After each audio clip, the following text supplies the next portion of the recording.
everybody in the country is rightfully focusing on what happened in Boston. It's a terrible tragedy. A lot of people were killed, obviously, and it's terrorism. We're all fascinated by it, me included. I spent a lot of time on the show talking about it. Now, I've also spent a decent amount of time talking about the explosion in West Texas. As you're about to see here, it actually took more lives.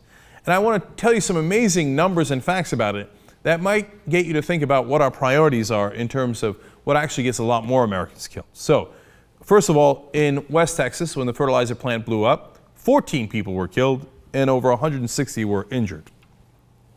In comparison, in the Boston Marathon bombing, 3 people were killed and over 250 were injured.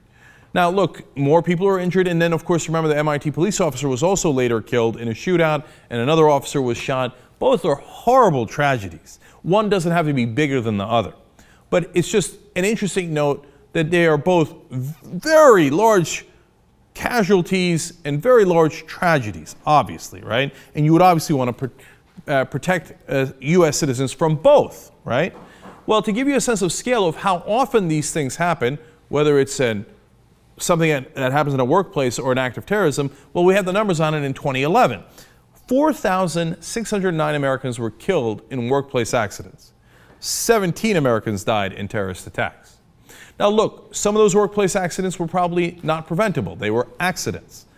Now, on the other hand, as I'm about to show you, a lot of them probably were preventable, and it depends on the kind of regulations that we take. And if we could prevent more of those deaths, we've got over 4,000 there to deal with, we might save a lot of Americans' lives.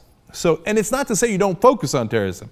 I hope to God that our government can do both, right? But one has gotten a lot of focus and one has not gotten very much focus. In fact, speaking of not focused, my God, OSHA, the place that's supposed to protect us from workplace accidents like this. Did you know that they have not inspected this plant since 1985? Jesus, man, it's been decades. Nobody even bothered to look. Now, it turns out that this plant did not have sprinklers. It didn't have shut-off valves. It didn't have fire alarms. And it didn't have the legally required blast walls. It's a fertilizer plant. It's not like this is the first time fertilizer is blown up. The worst accident in American history happened with, you guessed it, fertilizers in Texas. It was back in 1947, killed over 500 people. A fertilizer plant blew up in France a little after 9/11. It was fertilizer that was used to blow up the Oklahoma City building. You might want to do some regulation on a fertilizer plant. Okay, it turns out, especially this plant, it had 1,350 times the legally allowed amount of highly explosive ammonium nitrate. 1,350 times the legally allowed amount. You might have wanted to look into that plant a little bit. You might have saved a lot of lives if you had. Now, here's an amazing comparison. Timothy McVeigh, when he used fertilizer to blow up the Oklahoma City building, had 2 tons of ammonium nitrate, okay? 2 tons is a lot. The West Fertilizer plant held 270 tons of ammonium nitrate. 2 versus 270. Now, some conservatives and some libertarians will say, no, it's okay, you just self-regulate. Well, it turns out this plant did self-regulate. The EPA asked them, hey, how you doing? And they said, oh, don't worry about it, we're doing great. They said, what is the worst case scenario? Quote, there is no risk of fire or explosion at the facility. They said the worst case scenario was you might smell some ammonium from time to time. No risk of fire or explosion. Is that how it turned out? Obviously not. Now, look, in 1969, there was a terrible coal mining accident. Walter Cronkite went down there and covered it for 4 straight days. It's in the middle of winter, in the middle of nowhere, and he went down there, rolled up his sleeves, and got America to pay attention to it. Now these days, now I know there was another terrible tragedy in the same week, captured our attention, right? But you also might want to look into this, because so far what the media and everybody else is doing is, oh, it's an accident, nothing can be done. It's an accident, nothing can be done. That's not true. What they did after the accident happened in the mines, and Walter Cronkite put attention to it, they actually passed a bill in 1969 to protect coal workers in this country, miners. Now you want to see what happened, the number of accidents we had in 1968 before the bill, it was 311 fatal accidents per year. Per year. In 2012, we had that down to 19. Does regulation work? You bet your ass it works. Now look, not every regulation works, not everyone is wise. Can you have overregulation? Of course you can. Depends on the circumstances. But there's a lot of circumstances where you can do great benefit to the American worker by actually protecting him. Whether they're coal miners who work in very dangerous situations, or it's people who work at fertilizer plants or live near fertilizer plants. Dozens of buildings around the area were destroyed, including a school and a nursing home. When they've got that much ammonium nitrate there, please, for the love of God, do an inspection at the very least every year and make sure they're not breaking the regulations and that you regulate this stuff so that people don't die needlessly.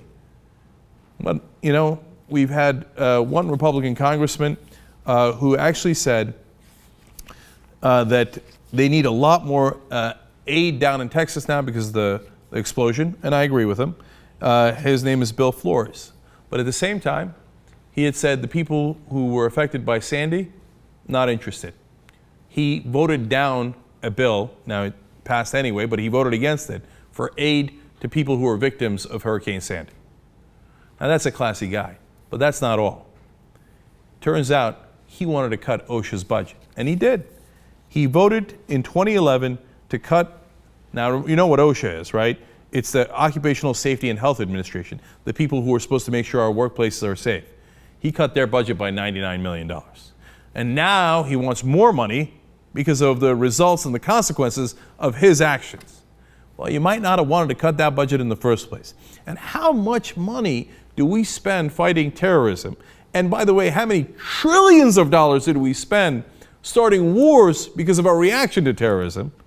If we had spent a fraction of that to make sure our own workers were safe, we would save so many more lives. The reality is we can do reasonable reactions to both terrorism and to horrible events that happen in the workplace.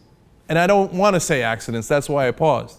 Because a lot of these are preventable, and I don't want you to brush it off as like, oh, nothing can be done, it's just an accident, somebody just tripped. That's not how it is. You should have never had that plant filled to the rim with those kind of explosives. All right, by the way, Kevin Ward Jr. made a great point, and so did Mike Elk. Mike Elk's the guy who covered this for the Washington Post, did a great job with it. And he quotes Ken as saying, terrorists want media attention, so we give it to them. Unsafe industries don't want media attention, so we give that to them. Yeah, well, that's a pretty interesting point right there. So that seems kind of backwards. Now, one final point here.